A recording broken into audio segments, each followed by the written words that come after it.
saya ingin berbagi kaitannya dengan bagaimana strategi menyusun proposal.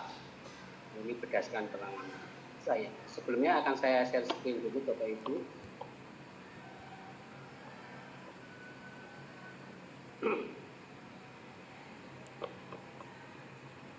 Sudah tampak Bapak Ibu? Ya, udah. Sudah. Baik. Pak Gini, saya akan lebih spesifik kaitannya dengan strategi bagaimana menyusun proposal itu sendiri. Karena kebetulan saya juga reviewer untuk penelitian di Kemendikbud sekarang ya. Jadi saya tahu betul proposal-proposal sosial humaniora khususnya bidang bahasa dan sastra. Tidak hanya bahasa Indonesia ya, saya juga mereview bahasa Inggris, Perancis, bahasa Jepang, bahasa Jawa, bahasa Sunda dan sebagainya. Berdasarkan review kan saya tahu banyak betul kelemahan dari proposal mungkin yang Bapak Ibu pernah kirim ke Dikti ya. Berdasarkan pengalaman itu kemudian saya bisa menyusun bagaimana strategi yang akan disusun bagaimana nanti menyusun proposalnya. Tadi CD-nya sudah dibacakan oleh Bu Dwi, tapi akan saya tandaskan lagi. Misalnya di sini saya lebih dari 25 judul buku yang sudah saya tulis. Tapi ini kalah jauh dengan Pak Turjana ya, Pak Turjana sudah banyak sekali. Tapi ini biasanya kalau dulu saya fokus ke buku yang kaitannya dengan kuliah ya. Tapi akhir ini saya karena banyak penelitian jadi buku yang luaran penelitian ini kemudian yang memberikan saya support untuk menyusun. Jadi untuk menyusun buku mungkin tahun ke depan lebih akan banyak lagi karena merupakan luaran dari penelitian dan nanti saya akan bergiat kembali untuk menyusun buku aja. Nah, tapi dari buku yang saya susun itu setidaknya pernah mendapatkan hibah buku teks dari Dikti, inisiatif buku ajar, kemudian beasiswa unggulan dari Kemendikbud dan lain sebagainya. Tentu ini banyak kaitannya karena memang riset-riset yang saya lakukan saya harapkan mempunyai kebaruan setiap tahun.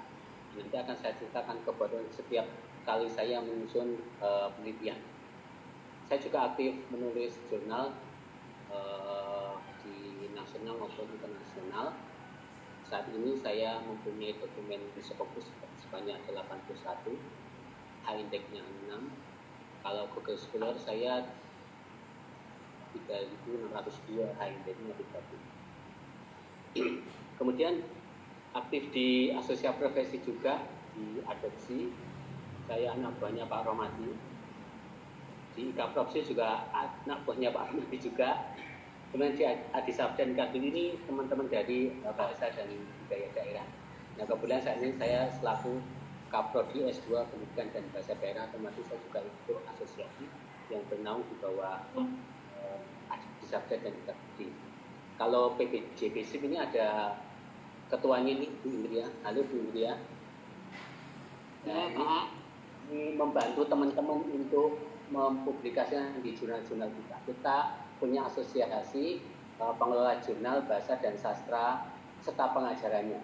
Jadi Bapak Ibu kalau mengelola nanti silahkan bisa berkomunikasi ya agar jurnal-jurnal bahasa, sastra dan pengajaran Indonesia itu semakin banyak yang naik kelasnya. Sudah banyak yang Sinta 2, kita harapkan ke depan banyak yang Sinta 1. Nah, saya ini juga saya aktif menjadi reviewer di Kemenristek. Halo Om. Penelitian, kemudian juga beasiswa LPDP. Saya juga pernah menjadi desain prestasi UNS dan di nasional tahun 2017. Ini menunjukkan bahwa di pendidikan bahasa dan sastra Indonesia itu mampu bersaing dengan prodi-prodi yang lain.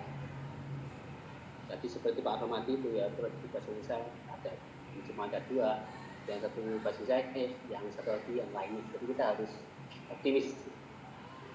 Konsen di bidang saya di sosiologistik, di publishing, kemudian pendidikan budaya Jawa dan BIPA. Riset saya sekarang banyak mengenai BIPA. Nah ini pengalaman riset saya Bapak Ibu, kayak saya ini sekitar 25 skim yang pernah saya dapatkan dari kompetisi. Yang terakhir itu saat ini saya melakukan penelitian terapan dari Kemendikbud, ya, penelitian terapan. Kemudian saat ini juga ada penelitian unggulan, ada riset, kemudian WCU untuk pendidikan dan pengajaran sampai 25. Jadi yang paling bawah itu pengalaman saya dulu ketika masih dosen muda, namanya dulu kan penelitian dosen muda tahun 25 sampai 2010. Dari sekian banyak riset yang saya menangi ini, yang paling berkesan bagi saya adalah hibah dari LPDP ya, yang nomor 7 hibah LPDP Risiko. Ini tahun 2015 dan tahun 2016, dan saat ini 2020 dan 2021. Sekarang masih saya laksanakan di tahun 2021, itu tahun kedua. Kenapa sangat berkesan? Karena kalau LPDP itu beda dengan Kemendikbud atau Kemendikbud ya. Mereka itu selain ketat kaitannya dengan pelaksanaan riset, juga SPJ-nya. Jadi SPJ-nya itu sangat detail, tidak seperti Kemendikbud. Jadi kalau pengen tahu rasanya silakan Bapak Ibu nanti bisa submit di risetnya LPDP yang untuk sosial humaniora. Tapi masih sangat sedikit ya teman-teman kita yang submit di LPDP memang karena tingkat persaingannya cukup tinggi. Kalau belum punya bekal di risetnya DIPI, saya sarankan tidak usah, karena pasti akan ditolak, karena yang dinilai memang harus punya track record dulu. Tapi memang dari sekian banyak riset yang saya ikuti, yang paling besar dananya dari LPDP saya tahun 2015 itu sekitar 450 satu tahun, dan itu sangat ribet untuk ilmu sosial humaniora untuk menghabiskannya bagaimana. Ya akhirnya karena saya banyak berdebat ya, kalau ilmu sosial humaniora banyak di perjalanannya, wisata akademiknya lebih banyak. Nah ini pengalaman riset saya.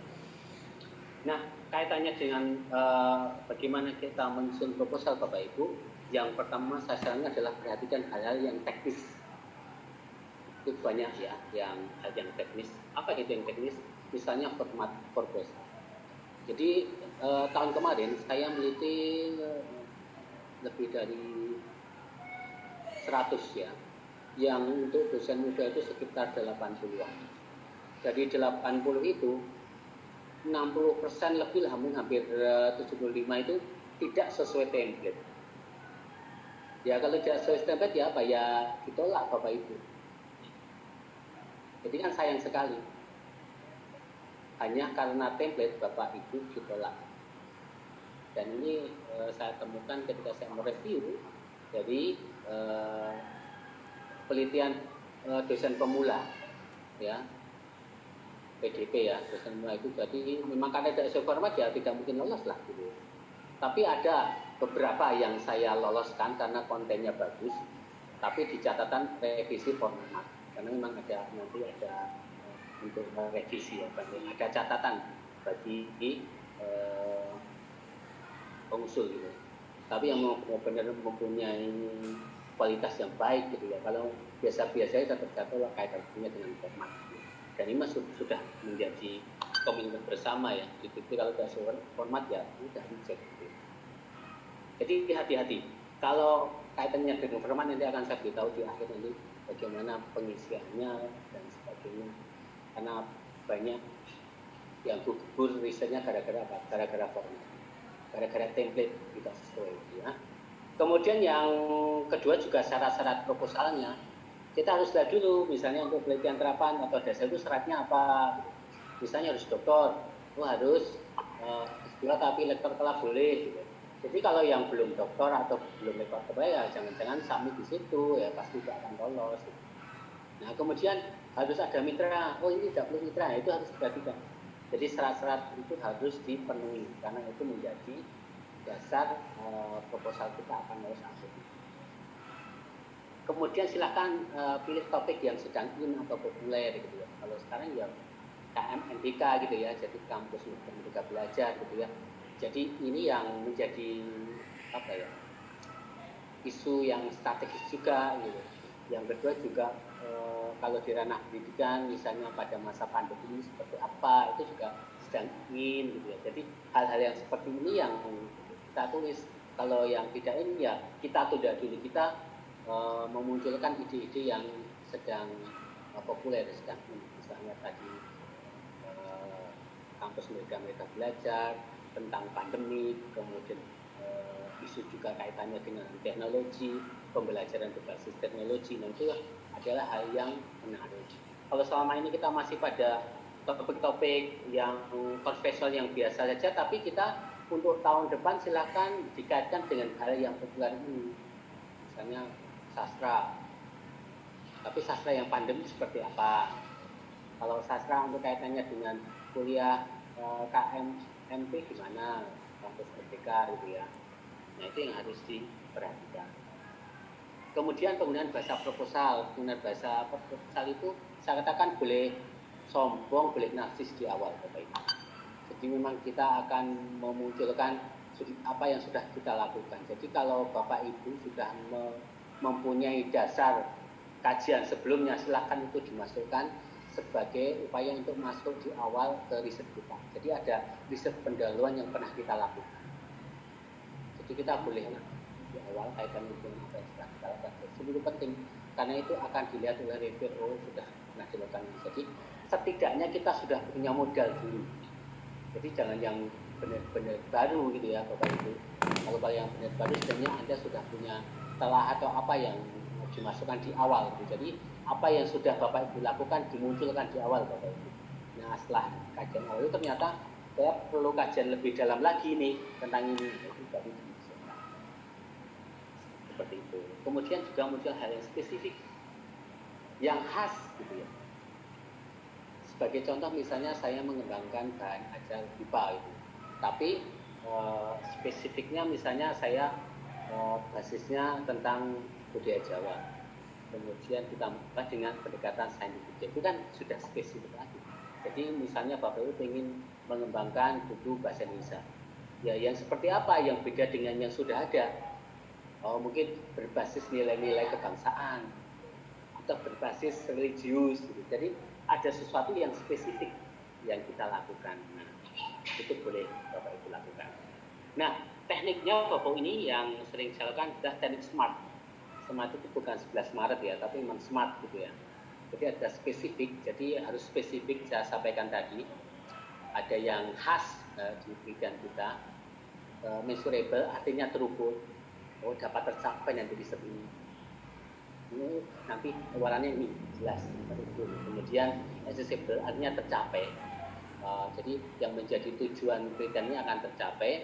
Kemudian reasonable dan relevan, jadi masuk akal dan relevan. Kemudian ada time atau waktu jelas. Kita jadwalnya itu jelas. Pada tahap ini apa, tahap ini, dan itu kan ada di proposal, ada jadwalnya. Nah ini hal-hal yang penting Bapak Ibu. Kualitas dan mutu penelitian itu hal yang sangat penting dikaitkan dengan kualitas. Kemudian novelty, kebaruan, boleh dari metodenya, datanya, interpretasi dan sebagainya. Kemudian time, jadi informasi sedang ditunggu-tunggu dan sedang menjadi topik pembicaraan, tadi saya sampaikan sedang in, sedang hot, sedang apa gitu. Ini perlu diperhatikan. Kemudian juga plagiarisme dilarang ya, kita hindari, jangan copy paste sembarangan gitu ya. Karena ini nanti akan oleh perguruan tinggi masing-masing di LPPM masing-masing, nanti akan dicek proposal ini, ada kemungkinan itu sudah akan dikoreksi oleh perguruan tinggi masing-masing. Kemudian itu topik penelitian, jadi sumber dana yang dituju serta kesesuaian dengan bidang kita Bapak Ibu. Oh kalau kita memang risetnya di bidang linguistik ya kita konsisten dengan linguistik, roadmap kita linguistik. Oh sastra, ya kita konsennya bidang sastra, karya-karya juga bidang sastra yang relevan.